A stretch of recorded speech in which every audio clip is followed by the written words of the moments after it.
दोस्तों, आप जो यह फोटो ऊपर देख रहे हैं, यह फोटो देखने से आपको लग रहा होगा कि इन दोनों की शादी हुई है।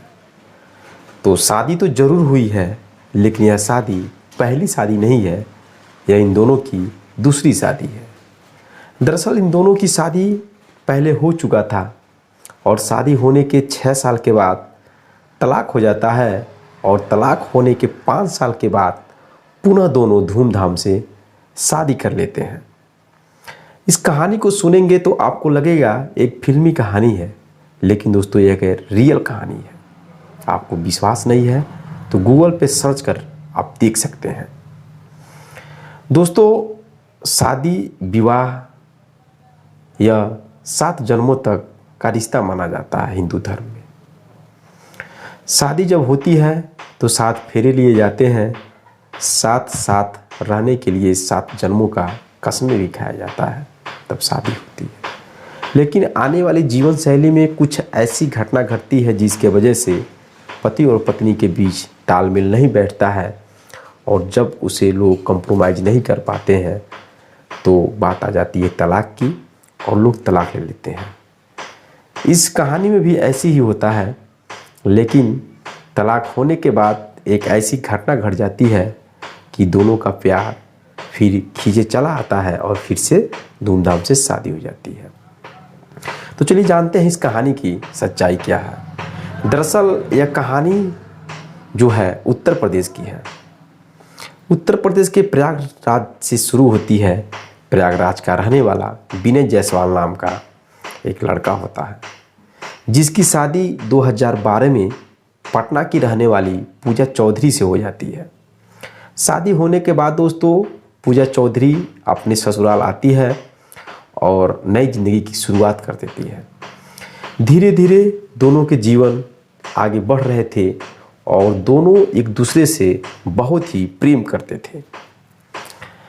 प्रेम इस कदर करते थे कि लगता ही नहीं था कि दोनों कभी एक दूसरे से जुदा हो सकते हैं। लेकिन दोस्तों कहा जाता है कि जहाँ बहुत मीठापन होता है वहाँ खट्टापन भी आने लगता है कुछ दिनों के बाद। सेम वैसे ही बीत जाता है। जब 2012 में शादी होती है तो प्यार बहुत अधिक था, लेकिन जैसे ही 4 साल बीतते हैं फिर दोनों के बीच विवाद शुरू हो जाते हैं और दोनों के बीच तालमेल नहीं बैठता है। दोनों एक दूसरे की प्यार की कमी महसूस करने लगते हैं और तालमेल नहीं बैठता है, लड़ाई झगड़े स्टार्ट हो जाते हैं। उसके बाद दोस्तों दोनों फैसला लेते हैं तलाक लेने का और दोनों बात करते हैं हम लोग क्यों ना तलाक ले लिया जाए जब आपस में एक दूसरे से नहीं पट रहा है। तो यह बात करते हैं दोनों लोग आपस में और सहमत हो जाते हैं तलाक लेने के लिए। साल 2018 में तलाक के लिए कोर्ट में अर्जी दायर किया जाता है और उन दोनों लोगों का तलाक हो जाता है। दोस्तों जब तलाक होता है तो दोनों कोर्ट से बाहर आते हैं। बाहर आने के बाद एक ही टेबल पे डिनर भी करते हैं। डिनर करने के बाद लास्ट में उनको एक यादों में पिरोकर दोनों अपने अपने रास्ते चले जाते हैं। तलाक होता है 2018 में। 5 साल के बाद 2023 में दोस्तों एक ऐसी घटना घट जाती है जिस वजह से दोनों के दिलों पे जमे हुए बर्फ़ के जो रिश्ते हैं पिघल जाते हैं। यूँ होता है दोस्तों कि 2023 में विनय जायसवाल को हार्ट अटैक आ जाता है। हार्ट अटैक आने के बाद उनको हॉस्पिटल में एडमिट किया जाता है। एडमिट करने के बाद उनके हार्ट का ओपन सर्जरी हो जाता है। जब इस बात की जानकारी उनकी तलाकशुदा पत्नी पूजा चौधरी को मालूम पड़ता है तो वह अपने आप को रोक नहीं पाती हैं और उस हॉस्पिटल में चली जाती हैं जिस हॉस्पिटल में विनय जायसवाल एडमिट थे। जाने के बाद दोस्तों 12 दिन तक उस हॉस्पिटल में रखती हैं और वह एक पत्नी का जो फ़र्ज़ होता है उन सभी फ़र्ज़ को पूरा करती हैं। पत्नी न होते हुए भी वह पत्नी के पूरे फ़र्ज़ को अदा करती हैं जो एक पत्नी को अपने पति के प्रति करना चाहिए। 10 दिन तक हॉस्पिटल में रहती हैं। घर पे उनको लाया जाता है। घर पर भी आके रहती हैं 2-3 दिन तक, फिर वह चली जाती हैं। दोस्तों जब अच्छी तरह से सही हो जाते हैं विनय जायसवाल, तो उन्हें लगता है कि मैंने जीवन में जितनी बड़ी गलती किया हूँ उतना बड़ा गलती शायद कोई करता हो। उन्हें अपनी गलती पर अफसोस होने लगता है। दरअसल जब तलाक हुआ था तो तलाक का सबसे बड़ा जो रीज़न था वह विनय जायसवाल थे, क्योंकि विनय जायसवाल ने ही तलाक लेने के लिए सबसे पहले बात कही थी। पूजा चौधरी तलाक नहीं ले रही थी, क्योंकि वह एक औरत थी। उन्हें पता था कि शादी होने के बाद बहुत समस्या होती है, और औरत जो होती है दोस्तों, वह हर एक चीज़ों को बहुत ही सहती हैं, बहुत सहनशील होती हैं।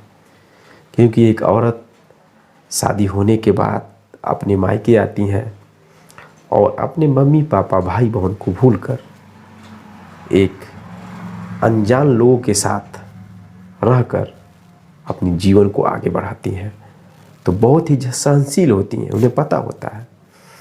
दोस्तों इस कदर विनय जायसवाल की वजह से वह तलाक हुआ था, तो वह बहुत ही अफसोस करते हैं कि जिस पत्नी को मैंने तलाक दे दिया, जो मुझसे 5 साल दूर रही, और उसके बाद भी मेरे ऊपर मुसीबत आने के बाद एक पत्नी का फर्ज अदा किया, मैं उसे कैसे छोड़ दिया। उन्होंने अपने किए कर्मों पर बहुत अफसोस करते हैं, बहुत गलान महसूस करते हैं।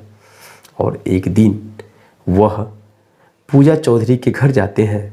घर जाने के बाद पूजा चौधरी के घर के लोगों से, मेंबर के लोगों से बात करते हैं और शादी का प्रस्ताव पुनः करते हैं। शादी का प्रस्ताव रखते हैं। शादी का प्रस्ताव रखने के बाद करीब 2 दिन का टाइम लगता है और पूजा चौधरी के घर के लोग मान जाते हैं और इधर विनय जायसवाल के घर के लोग भी सहमत हो जाते हैं। और दोनों की शादी दोस्तों नवंबर 2023 में बड़े धूमधाम से होती है, जैसा कि आप फोटो ऊपर देख सकते हैं। बाकायदे हिंदू धर्म के रीति रिवाज से कार्ड छपता है, कार्ड को सभी रिश्तेदारों में बांटा जाता है और नवंबर 2023 में धूमधाम से दोनों की फिर से शादी हो जाती है। तो दोस्तों आपकी इस कहानी पर राय क्या है? क्या पूजा चौधरी और विनय जायसवाल फिर से शादी कर सही किए या गलत किए? अपनी राय कमेंट बॉक्स में कमेंट जरूर करिएगा।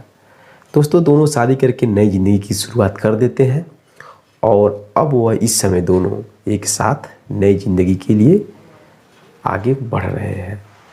इसकी जानकारी दोस्तों जो विनय जायसवाल है खुद अपने फेसबुक पर इस कहानी को लिखा, और आप देख सकते हैं ऊपर मैं स्क्रीनशॉट लगाया हूँ। विनय जायसवाल के नाम से फेसबुक है, उस पर इस कहानी को पूरा अपना लिखते हैं कि मेरी शादी 2012 में होती है और 6 साल के बाद 2018 में तलाक होता है। तलाक होने के बाद 5 साल के बाद मुझे हार्ट अटैक आया और मेरी पत्नी तलाकशुदा देखने गई और फिर से ऐसा प्यार जगा दोनों के बीच कि दोनों फिर से शादी कर लेते हैं। दोस्तों एक कहानी मैं आपको सुनाता हूँ इसलिए ताकि आप जागरूक और सतर्क रहें, और एक पारिवारिक कहानी है। इस पारिवारिक कहानी से आपको सीख लेना चाहिए कि शादी विवाह होने के बाद बहुत प्रॉब्लम आते हैं और संयम, त्याग, सहनशीलता, आपसी विश्वास, आपसी प्यार ही पारिवारिक जीवन का मुख्य आधार होता है। इन सब चीज़ों को बनाकर रखना चाहिए। अगर आप इन सब चीज़ों को बनाकर नहीं रखेंगे तो परिवार आपका एक दिन टूट जाएगा, बिखर जाएगा। इसलिए दोस्तों आप संयम बनिए, सहनशीलता बनिए, धैर्य रखिए, आपसी प्यार, आपसी विश्वास बनाकर रखिए और परिवार को अपने आगे बढ़ाकर रखिए। आजकल पारिवारिक में जो विवाद हैं बहुत तेज़ी से बढ़ रहे हैं। कोई एक दूसरे को सहने के लिए तैयार नहीं है, जो कि समाज में बहुत बड़ी बुराइयां फैल रही हैं। आजकल शादी विवाह तो एक पत्ते की तरह है, पेड़ से पत्ते कभी भी झड़ सकते हैं, उसी तरह से दोस्तों शादी विवाह कभी भी टूट जाते हैं। मिलते हैं दोस्तों नेक्स्ट कहानी में, नेक्स्ट वीडियो के साथ। तब तक के लिए जय हिंद, जय भारत, और साथ में मैं कहना चाहूँगा, अगर आपको यह कहानी अच्छी लगी तो चैनल को सब्सक्राइब, वीडियो को लाइक करें ताकि मेरा हौसला और बढ़ा रहे और मैं आपको एक अच्छी अच्छी कहानियाँ सुनाता रहूँ।